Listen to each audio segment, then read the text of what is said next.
bagaimana kabarnya hari ini? Harapan kami kita semua sehat, tetap semangat di dalam Tuhan. Kita berada dalam renungan Gereja Protestan Injili Nusantara, Jemaat Kasih Karunia, supaya menjadi berkat bagi kita. Bapak Ibu yang dikasihi oleh Tuhan Yesus, sebelum kita mendengarkan firman Tuhan, mari kita tunduk kepala, kita berdoa. Bapa di surga, di dalam nama Tuhan Yesus, kami datang di hadapan-Mu, memohon kasih karunia Tuhan untuk kami merenungkan firman Tuhan. Kiranya dalam berkat Tuhan kami menyambut firman-Mu. Amin. Nah, Bapak Ibu yang Tuhan Yesus kasihi, kita akan merenungkan firman Tuhan dari kitab Perjanjian Baru dari Yakobus pasal 2 ayat 17 yang berbunyi demikian. Demikian juga halnya dengan iman. Jika iman itu tidak disertai perbuatan, maka iman itu pada hakikatnya adalah mati. Rasul Yakobus dalam temanya, perikopnya menyatakan bahwa iman tanpa perbuatan pada hakikatnya adalah mati. Kalau kita menjabarkan tentang iman dan perbuatan, itu sama halnya ada dua hukum yang harus kita jalankan, yaitu hukum di mana Tuhan Yesus menyatakan silah Tuhan Allahmu dengan segenap hatimu, dengan segenap akal budimu dan segenap jiwamu. Yang kedua, kasihlah sesama manusia.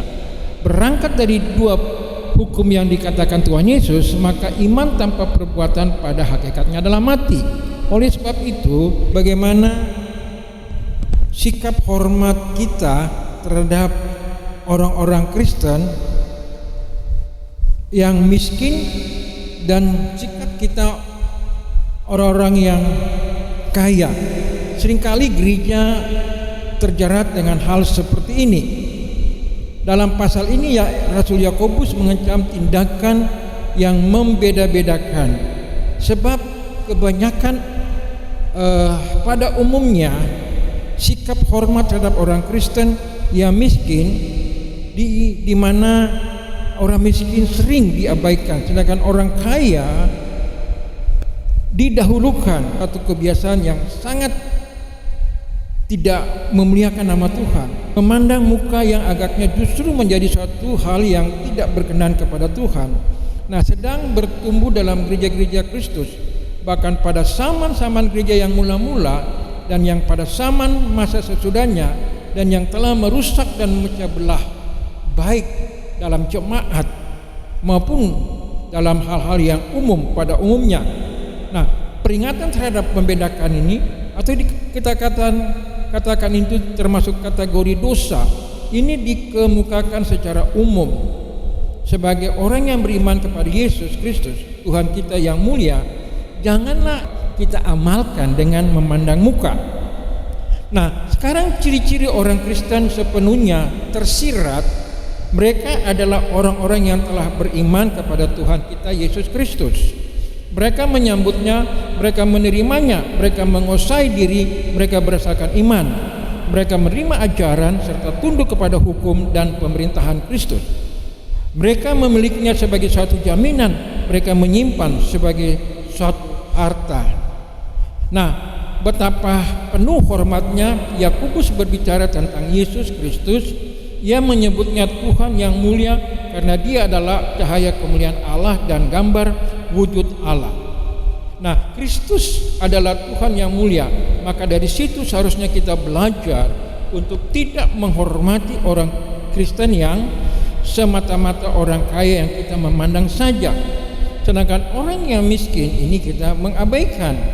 Nah, oleh sebab itu menampilkan secara lahiriah saja, di mana kita hanya menguntungkan secara duniawi sebagai ukuran dalam memberi hormat.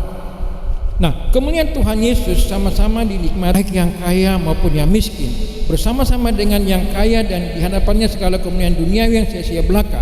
Ketika kita mengaku beriman kepada Tuhan Yesus Kristus, kita tidak beroleh sikap memandang muka terhadap orang sehingga menutupi atau mengurangi kemuliaan Tuhan.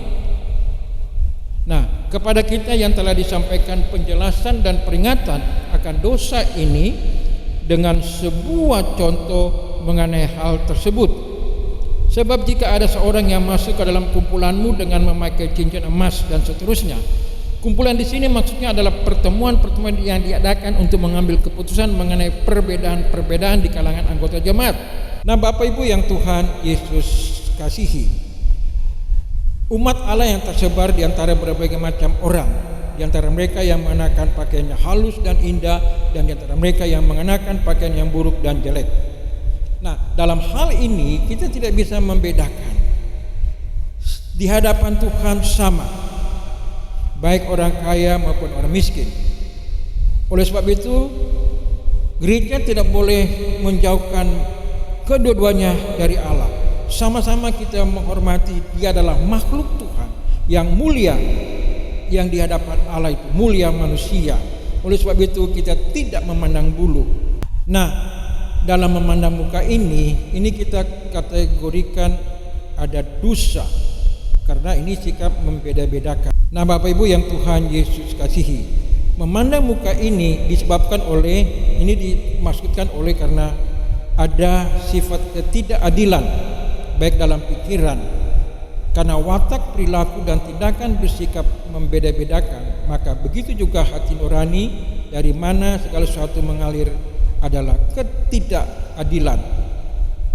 Mana kita telah mengangkat diri kita sebagai bertindak sebagai hakim dengan pikiran-pikiran yang tidak berkenan kepada Tuhan. Nah, kita melihat mengukur orang menurut ukuran secara lahiriah. Nah, sikap memandang muka adalah termasuk kategori dosa, karena ini menunjukkan bahwa diri kita secara langsung bertentangan dengan Allah. Nah, Bapak Ibu yang Tuhan Yesus kasihi, oleh sebab itu mari kita bersama-sama melihat bahwa sikap kita sebagai orang percaya adalah sikap kita memandang Tuhan. Kita melihat bahwa manusia yang kita lihat itu, kita tidak melihat secara bagaimana dalam pandangan kita. Kita melihat semua manusia itu dalam pandangan Allah. Nah, kita melihat manusia dalam pandangan Allah, maka kita menghormati manusia itu adalah mulia di hadapan Tuhan. Nah, demikianlah kebenaran firman Tuhan ini. Kiranya Tuhan Yesus memberkati kita. Amin. Demikian perenungan kita hari ini. Doa dan harapan kami, Tuhan Yesus memberkati melalui perenungan hari ini. Amin. Shalom. Firman Tuhan di taman kakiku, janji-Mu terang bagi jalan-jalanku, kebenaran-Mu menuntun setiap hari. Menantikan-Mu beri kekuatan baru.